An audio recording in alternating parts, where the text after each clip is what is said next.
Kichkinaligidan tirnog'ini olishga bermas. Judayam cho'milish yomon ko'radi. Noskini rezinkasi siqadi. Kir bo'lmasin, iloji bo'lsa, hech qat kir bo'lmasin. Televizoringni ko'r. Stressda qo'rqib qolgan bo'lsa ham o'shanga yaqinlashgisi kelmaydi. Misol uchun suvdan qo'rqib qolgan bo'lsa. Mani 9 yoshli o'g'lim 43-razmer noski kiyadi. Doskadan ko'chirishda muammosi kamayadi. Onalar o'zini komfortini o'ylaydi-da.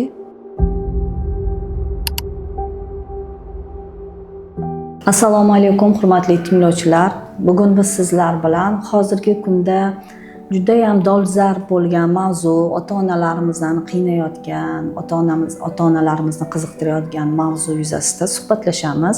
Bugungi mehmonimiz neyropsixolog, defektolog va oliy toifadagi sensor terapevt Komila Ravshanovna va tashkilotimizning yutuq mutaxassisi psixolog Ozoda Muhammad Nasrnova. Har kuni biz sizlar bilan juda ko'p muammolarga duch kelamiz, ya'ni ota-onalar tomonidan savollar berishadi. O'zimiz hayot tarzimizda nabiralar bilan juda ko'p muammolarga duch kelamiz. Bular farzandlarimizni, nabiralarimizni sho'xliklari, ularning qaysarliklari haqida suhbatlashamiz va albatta ko'pchilik onalarimizning shikoyati bu farzandlarning ovqat yemasligida, ovqat tanlashida, taom tanlashida, ularning quloqsizligida, biz bergan vazifalarni eshitmasligi bo'ladi. Shularga mutaxassis sifatida shu jarayonlarga qanday baho berasiz? Birinchi navbatda biza bolani sho'xligimi yoki beta sensor buzilishmi shuni aniqlashimiz kerak, chunki ham giperaktiv bola ham sensor buzilishi bola ko'rinishi bir xil bo'ladi. Ya'ni farqlash sal qiyinroq bo'ladi. Agar shuni to'g'ri aniqlay olsak, to уже to'g'ri korreksion yondashuv bilan bola bilan shug'ullanib, korreksiya qilib, bolani rivojlantirsa bo'ladi. Sho'x bola qanaqa bo'ladi? Sho'x bola hayotda sho'x, buzadigan, endi hammaga xos bola bo'ladi, lekin diqqatini jamlash kerak bo'lgan paytda diqqatini o'tirib jamlaydi. Sensor buzilishi bor bolalarda esa sal boshqacharoq bo'ladi, ya'ni diqqatini jamlash kerak bo'lgan paytda ular diqqatini jamlay olmaydi. Nimadir xalaqit beradi, nimagadir chalg'iydi. Shuni farqlashni bilish kerak. Sensor integratsiya hozirgi kunda juda ham katta bir mavzuga aylanyapti-da. O'zi bu nima? Sensor integratsiya degani o'zi nima degani? Sensor integratsiya bu bizani miyamizga tashqidan kelayotgan har xil signallarni qabul qilish, переработка qilib va o'shani ko'rsatib berish. Ya'ni sensor analizatorlardan nima bor? Eshitish idroki bor, ko'rish, nafas olish, hid bilish, dam bilish va taktil idroklar bor. Ko'p bolalarda hozirgi kunda o'sha sensor buzilish bo'lib, shu miyaga kelayotgan signallarda sal uzilish bo'lib qolyapti. Shuni hisobiga bola nima xohlayotganini, qanaqa ichida o'zgarish bo'layotganini ko'rsatib bera olmaydi. O'sha sensor buzilish deb shularni aytadi. Ya'ni bolalarda har xil buzilishlar, tashqaridan kelayotgan informatsiyani qabul qilishda bo'ladi. Buni ota-ona qachon va qay holatda bunga e'tibor qaratish kerak? Ota-ona bu farzandlarini oddiy deb biladi-da. Uncha qilyapti, gapimni eshitmayapti, qaysar deydi. Lekin asli mana sensor buzilish ketayotgan bo'lishi mumkin-ku. Uni qanaqa ota-ona kuzatib turib qanday ajratib olish mumkin? Sensor buzilish xos yengil terminologiya bo'lgani uchun ko'p ota-onalar bilmaydi nimaga shunaqa bo'layotganini. Birinchi navbatda shu bola ovqat tanlashiga e'tibor berish kerak, chunki bola ovqat tanlashni boshlasa, organizmda vitamin defitsitlari ko'payishni boshlaydi. Shuni hisobiga уже miya rivojlanish faoliyati ham sal sekinlashib boradi, chunki miya oziqani organizmdan oladi. Organizm defitsitda bo'lsa, miya yaxshi rivojlana olmaydi, to'yina olmaydi. Organizm to'yinmaydi. Ichki sensor buzilish bu ichki sensor interotsepsiyasi deyiladi. Shunga katta urg'u berish kerak. Yana bir xil bolalarda mashinada yurganda, transportda yurganda ko'ngli aynish kuzatiladi. Bunga ham urg'u berish kerak, chunki ko'p roditsioner bilmaydi. nevropatologga borishadi, yana boshqa mutaxassisga ko'rsatishadi, lekin sababini topisha olmaydi. Bu ham sensor imini ichki sensor buzilishga kiradi. Ko'p bolalarda yana tashqariga chiqqanda har xil nima deydi, sensor analizatorlarga reaksiyasi kuchli bo'ladi. Ya'ni misol uchun shovqinlarga. To'g'ri. Yana ko'p holatlarda biz hozir kuzatamiz, mana торговый sentr shovqin, odam ko'p joylarga ko'p bolalar borib o'zidan o'zi yig'lashni boshlaydi, xulqi o'zgaradi. Bular injiqligidan emas.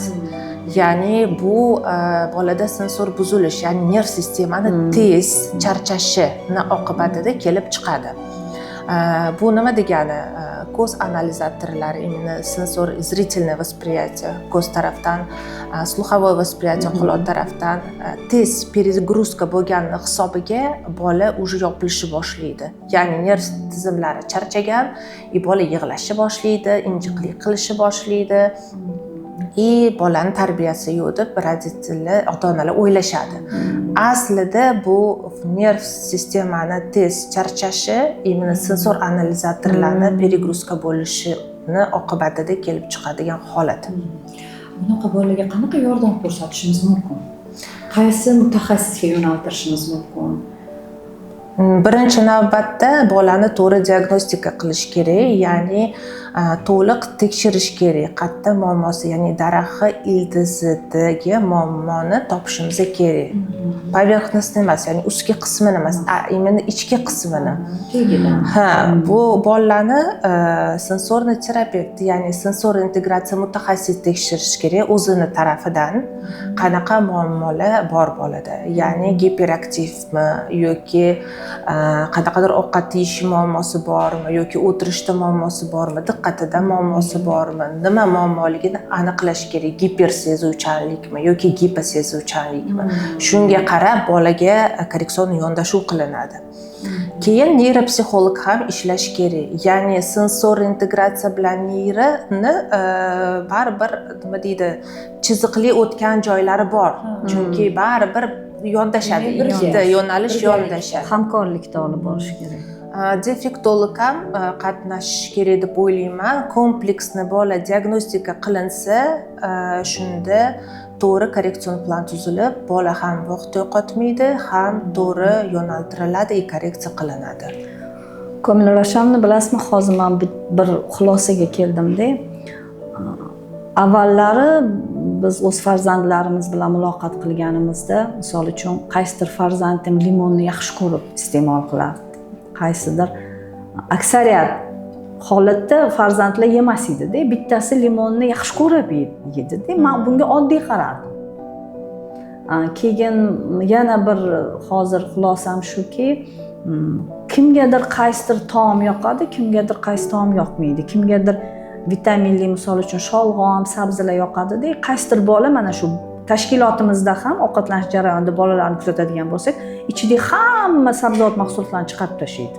Faqat suvni yeydi-da. Mana bunga ham bee'tibor bo'lmasligimiz kerak ekanda.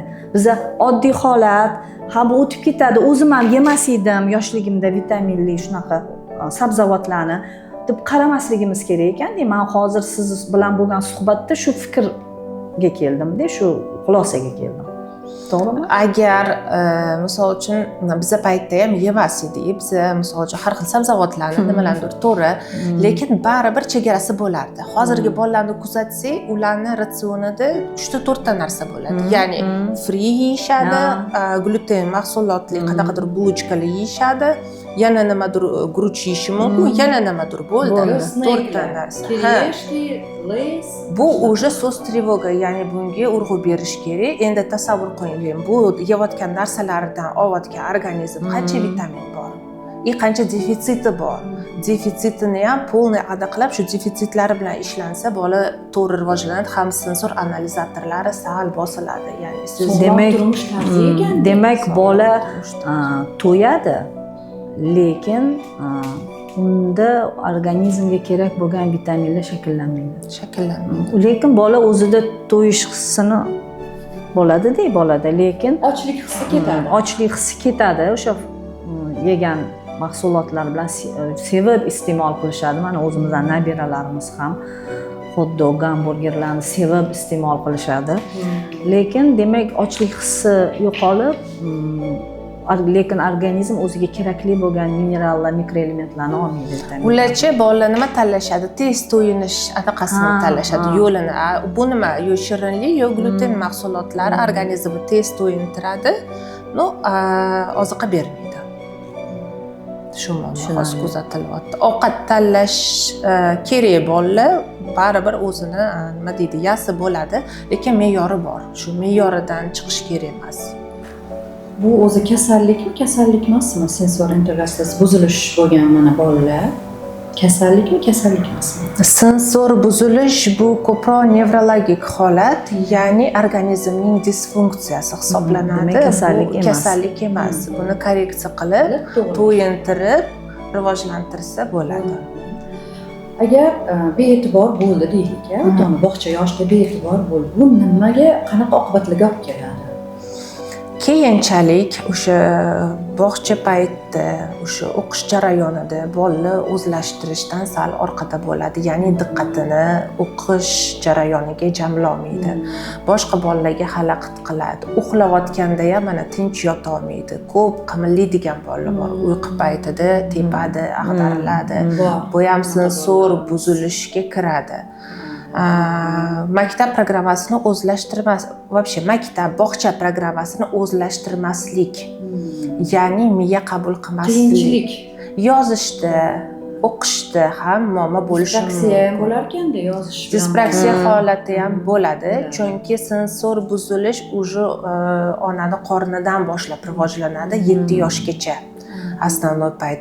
Shu 7 yoshgacha shu disfunksiyani korreksiya qilib, zo'r natijalarga chiqarib, bolani ham o'sha norma holatiga olib kelsa bo'ladi. Ham o'sha vitaminlar bilan to'yintirish kerak, ham bu yerdagi korreksion mashg'ulotlarni olib borish kerak. Agar defitsitlari bo'lsa, sensor defitsitlari ularni to'yintirish kerak.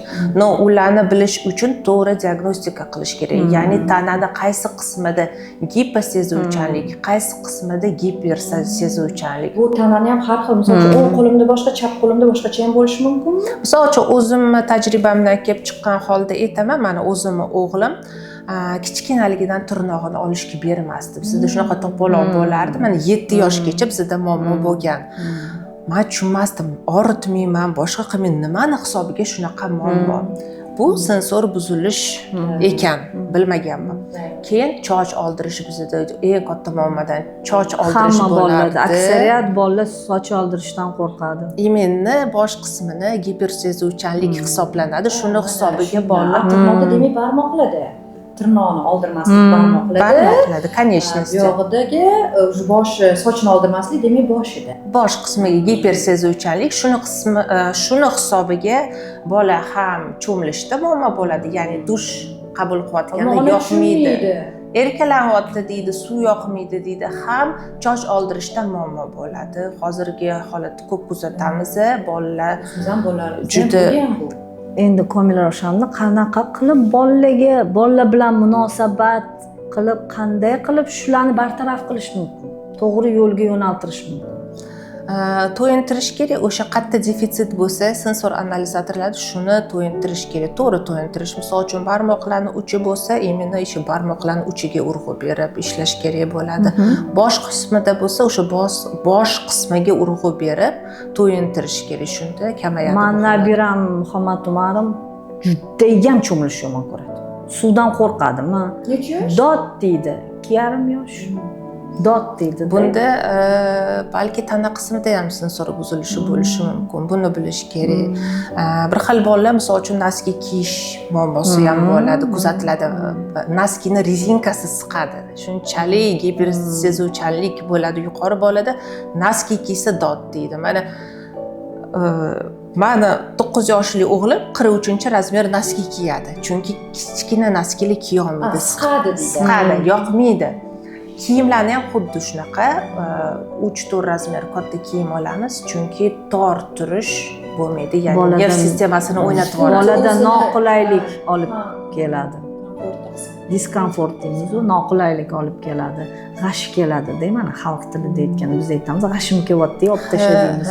Ularda gipersezuvchanlik oldirtiradi.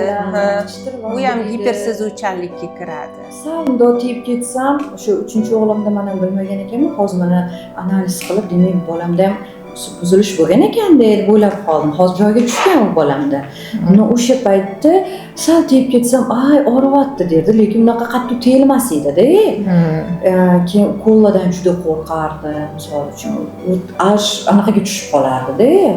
Unaqa kasal ham bo'lmagan. Lekin o'sha narsalar naski kiymaydi. Umuman kiymagan. Rosa qiynalganmiz naski. Qish hamma qotib qoladi. 2 qavat anomal suvda ham bu naskisiz yurardi. Men isib ketyapman, qizib ketyapman deb borardi-da. Ayrim bolalar stress olgan bo'lgandir balki deymanda shu narsalardan. Stressda qo'rqib qolgan bo'lsa ham o'shanga yaqinlashgisi kelmaydi. Misol uchun suvdan qo'rqib qolgan bo'lsa, suvdan qo'rqib qolgan bo'lsa, stress olgan bo'lsa, buni sekin-sekin o'sha suvga nima deydi, o'rgatish, o'yin orqali, bo'ladi. suhbat orqali o'zini metodlari bor deydi. Demak, buni ham to'g'rimi? O'sha oldin o'sha suv haqida ma'lumot berib, o'ynab, o'sha suvda uni yaxshiligi to'g'risida suhbatlar o'tkazib, ma'lum bir metodlar orqali keyin amaliyotga o'tamiz-da. Kichkinani beramiz. Voy, qara cho'kib ketmayapti. Voy, siz vaqt qilamiz. Keyin kattaroq aytishga. Keyin yana o'zini o'tkazishga harakat qilib, voy, qarama bunaqa bo'lyapti deb, aynan o'zi yaxshi ko'rgan o'yinchoqlari bilan suzdirish. Onalarimiz bee'tibor bo'lmasligi kerak-da, demak. O'zi bola tarbiyasida asosiy figura ona-da. Onalar shu mana biza mana hozir o'zi gaplashib o'tirib ham suhbat jarayonida ham aytamiz, biz ahamiyat bermaganmiz bunaqa narsaga. Endi shunaqa bo'ladi-da, o'rganib ketadi, suvga ham o'rganib ketadi, ovqat ham yeb ketadi. Mayli, o'zim ham shunaqa ichida sabzavotlar chiqarib tashlaganman, lekin demak bunga beahamiyat bo'lishimiz kerak emas. Hozirgi kunda to'g'ri yo'naltirish kerak. Hozirgi kunda bee'tibor bo'lmasligimiz kerak. Nimaga? Oldingi paytlar ekologiya boshqa bo'lgan, ovqatlanish tarzi boshqa bo'lgan, To'g'ri. gadjetlar bo'lmagan. Shuni hisobiga bolalar o'zini o'zi to'g'ri to'yintirib rivojlantirishardi. Ya'ni ko'chani o'yinlari Balans bo'lib ketgan. bo'lsa, Tanaga balans o'zi bo'lib ketgan. tapchikasiz ham yurardi. to'ppa-to'g'ri. Ano chilla payt yugurib o'tardi bitta soyadan ikkinchi soyaga. Bu ham sensor analizatorlar bilan ishlashdi. Qumda yurardi, toshda yurardi, Loy o'ynardik. loy o'ynardi, daraxtga chiqardi. Qo'llarimizda motorikalar rivojlanardi. Garajdan garajga sakrayirdi. Mana 5 yoshligimizda garajga chiqib, garajdan garajga sakrayirdi. Endi hozir o'ylab qarasam, Vestibulyarda bu. vestibulyar apparat, propriotsepsiya rivojlanishi. Hozirgi kunda mana to'g'ri harakatlantirish va o'shanga fazoviy anaqa tanasida qanaqa turishida bu bolani qila olamanmi yo'qmi? Bug'ullarni stimulyatsiyasi, ya'ni propriotsepsiyani. Yirik motorika rivojlanadi, mayda motorika rivojlanadi, to'g'ri? Hozirgi kunda bunda olib qarasak, 5 yoshli bolani garajga chiqaramizmi? Yo'q. Ariqdan ham o'tkazmaymiz. Kerak bo'lsa ko'tarib olib o'tamiz. Yiqilib tushasan, tush deb turamiz. O'zimizni shu paytda garajdan garajga Demak, sakraydik. kattalarda ketadi. Kattalarda ketyapti. Ayash ham nima desa bo'ladi, hozirgi zamonda bir tarafdan to'g'ri, nimaga? Chunki mashina ko'p, xavfsiz joylar ko'p. Biza paytda mashinalar kam bo'lgan, o'zimiz ko'chada yurardik, unaqa xavfsiz hududlar bo'lardi. Hozir nima deydi? Baribir ehtiyotkorlikni ko'rish kerak. Любой родитель ehtiyot bo'lib, baribir bolasiga qarash kerak. Yo'lida endi soprovождать qilib, qildirishga ruxsat berish. Giperopeka bo'lish kerak emas. Shu giperopekadan hey deymi, hey bormi, bunaqami ham bola cheklanib qoladi. Cheklanib qoladi va rivojlanmaydi. Biz mana hamma tok pishdimi, tokni ham yerdik-ku. To'g'ri. Ochalani so'kini qilib, Yurmasdan yurdik. Ariqdan u cho'pni sindirib, u prямо anaqaga tushardi. U cho'p chang emasmi, biz qiziqmas edik. Rezinkalarni o'ynaganlarimizcha. Qanaqa u biz harakat qilganlarimizda Tosh bilan o'ynardik, har xil toshlar, 5 toshlar o'ynardik. Hozir bu bolalarga aytsangiz, ularga qanaqadir yovvoyi tuyulyapti-da bu o'yinlar. Qilishmaydi. Harakatli o'yinlar ko'p bo'lgan. To'g'rimi? Mana harakatli, lekin hozir aksariyat farzandlarimiz, nabiralarimiz faqat telefonda o'tiradi. Ko'rayotgan multfilmlari ham hammasi o'tda hamma multik qahramonlar giperaktiv. Tez kadrlar o'tadi-da, bola battar giperaktiv bo'lib ketadi. Bola taqlid qiladi-da, ko'rgan narsasiga taqlid qiladi. Lekin bundoq tahlil qiladigan bo'lsak, bizning yoshligimizdagi kichik o'yinlar hammasi qanaqadir sensor to'yingan ekan. va kutishni o'rgatgan bolalarni. sabrli, juda ham sanigaling. xavfsiz, bola hayoti va sog'lig'iga xavfsiz o'yinlar o'ynagan ekanmiz deyman-da. O'zimiz bilmagan holda shu yirik motorika rivojlangan, mayda motorika rivojlangan to'g'rimi? O'ynagan xalq o'yinlarini o'ynaganmiz-da. Qorladachi anaqalarni mana bu sumaleylarni yeganlarimiz, qorlarni yeb, yana quritib, o'zi ho'lmiz uyga kelib 15 minut quritib, perchatkalarimizni yana chiqib ketishlarimizchi. Och qolsa ham yurardik ko'chada. Shu ko'cha narsalarini yeb, uyga faqat kirmaylik. O'shanga ota-onalarimiz ham ruxsat berib qo'yishganda, demak shu bolaligini qilsin deganda, menimcha mana shu narsalar ham ancha bizada to'yingan ekanda. To'yingan bo'lganda, oddiylik bo'lgan. Demak, shu hozir u keskin rivojlanish kuchli, shunga moslashadi-da farzandlarimiz ham, nabiralarimiz ham shu tezlikka, shu keskin rivojlanishga moslashyapti-da. Shu hisobidan ham, lekin haqiqatda onalarni, otalarni roli katta-da. Kun davomida asosan onalar bola bilan birga bo'ladi. Shu arzimagan holat deb o'ylaymiz-ku, lekin shularga bu arzimagan holat emas, bularga katta ahamiyat berishimiz kerak ekan. Bu ular o'ylagan arzimagan holat katta nima deydi, последствияlarga olib kelishi mumkin. Katta oqibatlarga, salbiy oqibatlarga olib kelishi mumkin. Shu aytganingizda, demak, maktabda уже bu bilinadi. Maktabda уже buni to'yintirish qiyin bo'ladi. O'zlashtirishda уже orqada ketadi bola, qabul qilishda. O'tirib diqqatini jamlolmaydi. Ko'chirishda muammo bo'ladi. Ya'ni doskadan nimadir ko'chirsa, o'sha xato bilan ko'chiradi. O'qishda muammo bo'ladi. Ya'ni harflarni bir-biriga bog'lashda. Chunki baribir ko'z analizatorlari to'yinmagan, sensor tarafdan rivojlanmagan.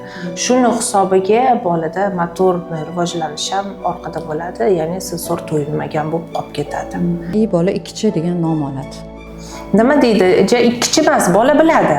Mana birga bir so'rasangiz, hamma narsani aytib beradi. Lekin sinfdoshlarning orasida mana kim tez javob beradi? Endi baribir hozir davlat raqobat bo'lganda bor. Ulgurmaydi. Ya'ni o'sha nerv sistemasi tayyor bo'lib tez javob berishga ulgurmaydi. Shuni hisobiga o'zini qo'lida emas ekan bolani. Yordam kerak ekanda. Yordam kerak ekanda. Demak, shu narsada ota-onalar juda ham diqqatli bo'lishligi kerak ekan. Qarang, men sizga savol bermoqchi edim. Uy sharoitida ota-onalar qanaqa qilib bolani sensor ehtiyojlarini to'yintirishligi mumkin? Birinchi navbatda aytganimdek, imonni qaysi tarafida bolada muammo borligini aniqlash. Shunga qarab keyin to'yintirish kerak.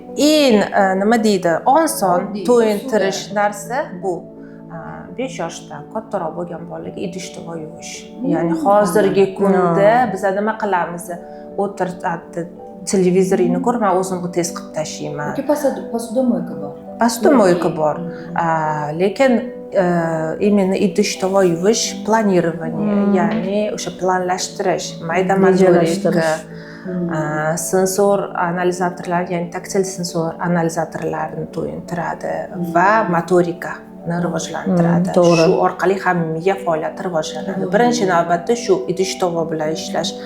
Keyin hozirgi kunda hammada kir mashina bor, yuvilgan kirlarni olib o'sha tog'oraga solish. Bu ham taktil rivojlanish, ham og'ir yengil. Ya'ni har xil kirlar bor. Ho'l kirlar og'irroq bo'ladi, yengilroq, ularni osish, ya'ni planlashtirish. Bu ham oddiy narsa, lekin juda zo'r rivojlantiradi. Spirgi.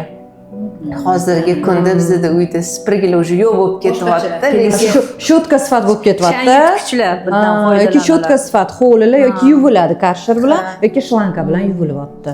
Именно spirgi ham bolani ham nima deydi, qo'l motorikasini, ko'z bilan qo'l motorika, fazoviy mo'ljalni, fazoviy tasavvuri, bolani fazoviy tasavvuri rivojlantiradi. Именно spirgi bilan bola ko'p ishlasa, yozishda, chizishda, doskadan ko'chirishda muammosi kamayadi. bizni tashkilotimizda Mariy Montessori metodikasidan foydalanamiz. Juda ham qadrlayman bu metodikani, chunki shu asosan sezgi organlarining rivojlanishiga qaratilgan bu metodika. Asosan mayda qo'l motorikasi ko'p holatda nimaga uni qumlarni o'ynatasizlar, endi biza videolar tashlaymiz, videolar orqali. Nimaga unaqa tartibsizligi, bu tartibsizlik emas oyisi. Bu shu mankalarda, qumlarda bola qo'li bilan o'ynasa, birinchidan bolani miyasi yaxshi rivojlanadi, ikkinchidan bolajonimiz maktabga chiqqanda chiroyli yozadi deb onalarga yo'nalish beramizda. Shuning uchun uyda ham mosh, guruchlar bor, to'kib beringlar, birpas bola o'ynasin qo'llari bilan.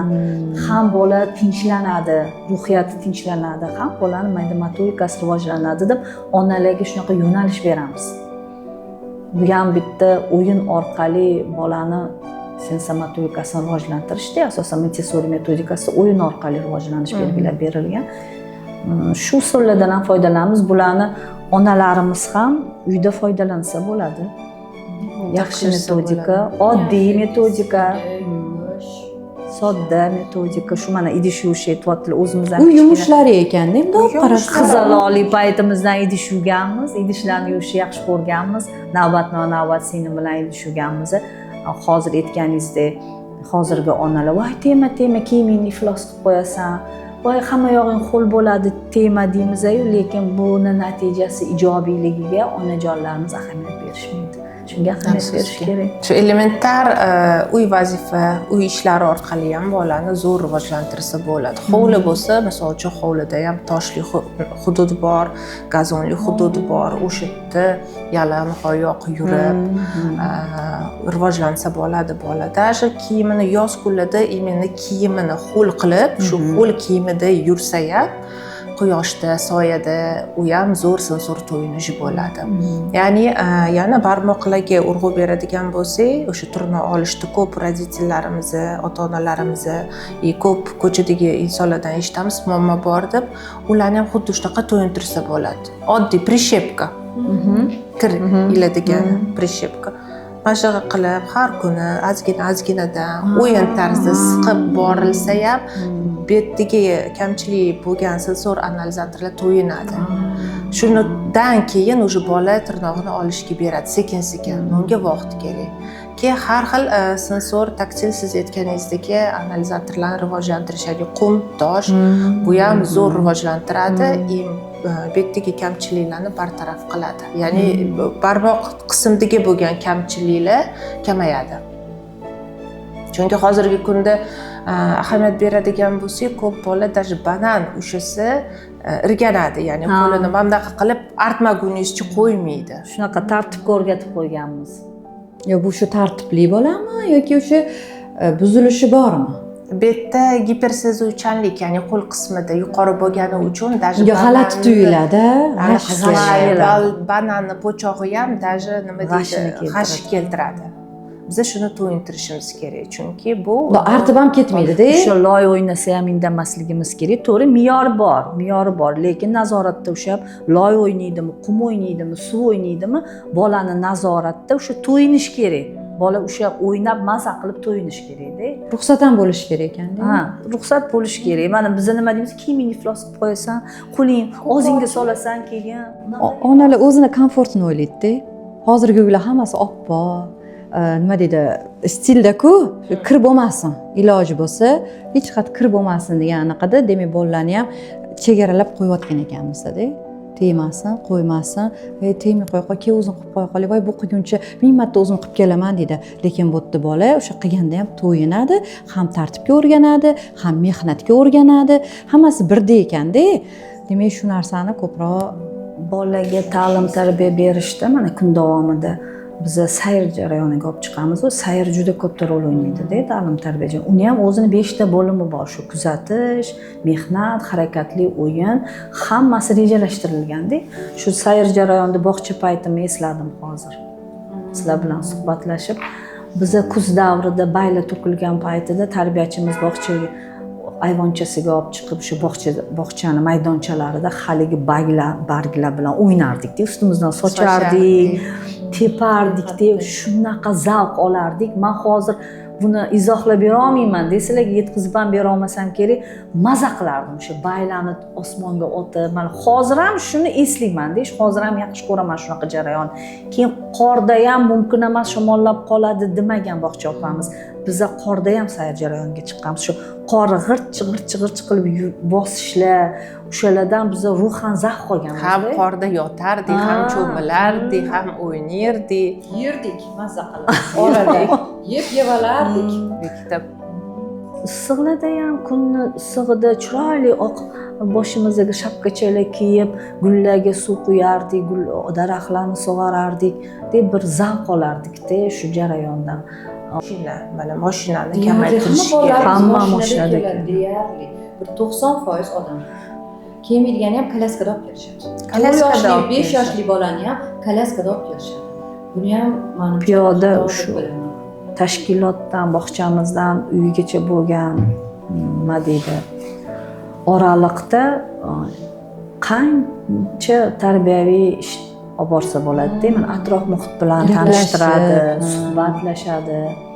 Bola bir yangi bir so'zni o'zlashtiradi. Muloqot orqali bolaning nutqi rivojlanadi. Biz mashinaga o'tkazamiz, olib kelib tashlaymiz. Shu o'zimizni yo'lda bo'ladi. Bola bilan suhbatlashib probkada, ko'pincha probkada kelganda bo'ldi. Mana bu bunaqa, voy daraxtlar gullabdi, voy buni daraxt bunaqa, bu mana bu meva, bunaqa narsalar o'rgatishlar kerak. Bu mevani rangi qanaqa, bu guli qanaqa. Hozirgi kunda o'sha maktabga tayyorlanayotgan bolalarni diagnostika qilganimizda ko'p bolalar bir yilda 4 ta fasl borligini bilmaydi. Elementar bo'lgan narsalar, bilish kerak bo'lgan narsalar, lekin bog'chada o'tiladi ular. O'tiladi. Bola o'z ko'zi bilan ko'rmagani uchun, his qilmagani uchun, qorni, kuzda barglarni ushamagan, yomg'irni, bahorda yomg'irni ushamagani ko'rib, o'z his qilmagandan keyin bola uni nima deydi, ham o'zlashtirib e'tibor ham bera olmaydi-da. To'g'ri, o'tiladi hamma narsa, lekin buni ham zakreplять qilish kerak. Qarangda o'sha gapingizga, o'sha peshkom yurishda biz qorda ham kelganmiz o'zimiz, yomg'irda ham kelganmiz, jazirama quyoshda ham kelganmiz. Demak, o'sha narsani bersak, bolaga ozgina tushuncha ham bo'ladi. O'sha aytganingiz analizatorlari to'yinadi. Даже faslga mos bo'lgan mavzularni oladigan bo'lsak, misol uchun qishda nima kiyim kiyiladi, nima oyoq kiyim kiyiladi. Bolalar nima javob beradi? Maktabga chiqayotgan bolalar hammada krossovka, ya'ni bolalarni qishda ham krossovkada olib kelishadi, yozda ham krossovkada olib kelishadi. Chunki bola chunki mashinada borib, mashinada keladi. Mana bu ham уже ketyapti-da. Agar bu o'zi misol transportda 5-6 ostanovka narida bo'lsa, bog'chasi transportda kelgancha kurtkasini ham kiyadi, dajzavikni ham kiyadi, zontikini ham oladi, o'sha etigini ham kiyadi-da. Mana bu mashinada yurganda lегкий ветровкada, hozir uyimiz issiq, o'tam issiq, misol chasnilar, maktab sharflarni men o'zi gapirmasam ham bo'ladi. O sharf esdan chiqib ketyapti nimaligi. Ko'p bolalar bilmaydi.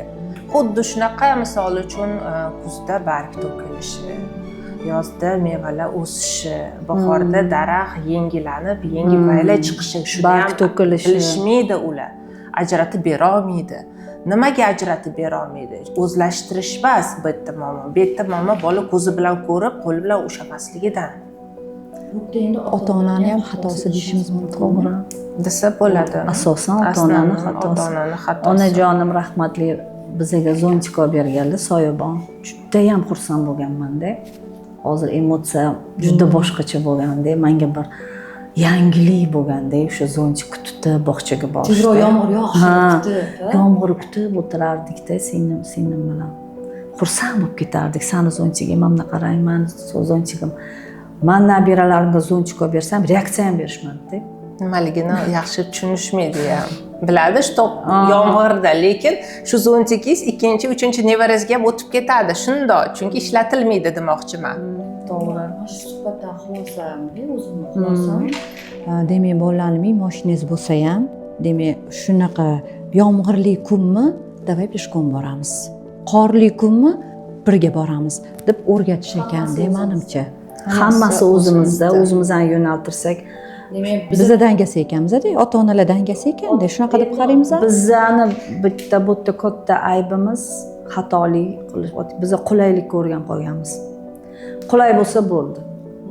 jim o'tirsin, o'ynayversin. Yana supurmay, qaramay, tozalamay, shuning uchun tegmasin, suv o'ynamasin, boshqa qilmasin, tartibsizlik bo'lmasin, qum o'ynamasin qilib biz ularga cheklov o'zimizga qulay bo'lishini o'ylaymizda, lekin bizani kichkinaligimiz, shu yoshlik davrimizda ota-onalarimiz qulayligini o'ylashmagan. O'ynasin deb aytishadi, gashini sursin deyishgan ekan. Shuni hisobiga endi tasavvur qilaylik, 5 yildan keyin bolalar qanaqa ahvolda bo'ladi. Agar hozir o'sha roditsillar to'g'ri yo'nalish olmasa, to'g'ri rivojlantirmasa bolani, 5 yildan keyin qanaqa holati bo'ladi. Maktabga chiqayotgan bolalarni qanaqa darajada bo'ladi o'zlashtirishi.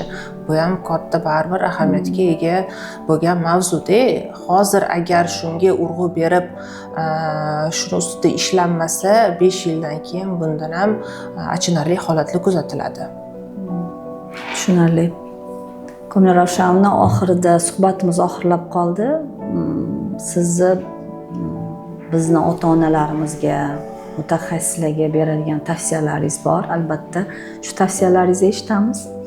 Birinchi navbatda onajonlarimizga o'zligisiga 2 qatligidan boshlab, homiladorlik davridan boshlab qarashligisiga tavsiya beraman, chunki har xil buzilishlar, miya rivojlanmasligi, sensor buzilishlar bu 2 qatligidan boshlab rivojlanishni boshlaydi. Agar ona 2 qatligida sog'lom bo'lib, defitsitlarsiz bolani katta qilib dunyoga keltirsa, sensor buzilishlar kam kuzatiladi va bola to'liq rivojlanadi va defitsitlarsiz rivojlanadi. Shu yerda to'ldirib ketmoqchiman. Demak, ona homiladorlik davrida vitaminga boy mahsulotlar iste'mol qilish kerak, vaqtida dam olish kerak, kamroq stresslarga tushib asabiylashish kerak, to'g'rimi? Shularga ahamiyat berib, homiladorlik davrini chiroyli o'tkazish kerak. Chiroyli o'tkazib, o'sha organizmda qanaqa defitsitlar bo'lmasin, ularni to'yintirib, to'g'ri rivojlanib va o'zlari rivojlanib va bolani rivojlantirib dunyoga keltirishlari sog'lom muhitda rivojlantirish kerak. Endi yangi tug'ilgan chaqaloqlar, yangi tug'gan onalarga maslahatim, bolani o'sha tug'ilgan paytidan boshlab 1 yoshgacha, 1 yoshdan 3 yoshgacha, 3 yoshdan 7 yoshgacha bo'lgan paytda to'g'ri kuzatib, ya'ni defitsitlari bo'lsa, o'sha oldindan harakat qilib, ularni rivojlantirish kerak. Chunki birinchi yil ancha muncha defitsitlarni bolani to'ldirsa bo'ladi. Uy sharoitida ham o'sha yangi tug'ilgan chaqaloqni endi misol uchun sensor buzilishi bo'lishi mumkin bo'lgan bolachalarni ham to'g'ri to'yintirib rivojlantirsa bo'ladi. Chunki hozirgi kunda biz ko'p kuzatamiz, chaqaloqlarni uxlashida muammo bo'ladi. Ya'ni tebratmagunizchi bola uxlamaydi. Bu ham bir sensor buzilishi signali deb o'ylayman. Chunki agar shunaqa holatlar kuzatilayotgan bo'lsa ham, bolani to'g'ri rivojlantirib, o'sha 1 yoshgacha sensor analizatorlarni uy sharoitida to'yintirsa, keyinchalik har xil muammolarga duch kelishmaydi deb o'ylayman. Ozodaxon, sizni fikringiz? Fikrim, demak, ota-onalar ko'pincha o'sha xato qiladigan anaqaligi yoki tashlab qo'yishadi bolalarni, yoki juda ham giperopeka qilishadi. Demak, o'sha narsani balansini olish va kerak joyda shu narsa ovqat yemayaptimi, demak, ozgina qiziqib mutaxassisga murojaat qilishligi kerakligini, chunki o'sha defitsit bo'lgandagina, demak, bunga bo'tdagi bo'layotgan o'sha holatlar bor-ku, ko'rish, eshitish, ta'm bilish, demak, o'shani to'liq ola olmayapti. O'sha narsani kuzatgan holatda mutaxassislarga yo'naltirilgani ma'qul ekan. Hurmatli ota-onalar, mana hozirgi suhbatimiz juda ham dolzarb mavzuda bo'ldi. O'ylaymanki, siz o'zingizga juda katta, yaxshi, manfaatli ma'lumot oldingiz. Albatta, farzand har bir ona, ota uchun juda ham buyuk ne'mat, uning tarbiyasi ham juda ham kerak bo'ladi.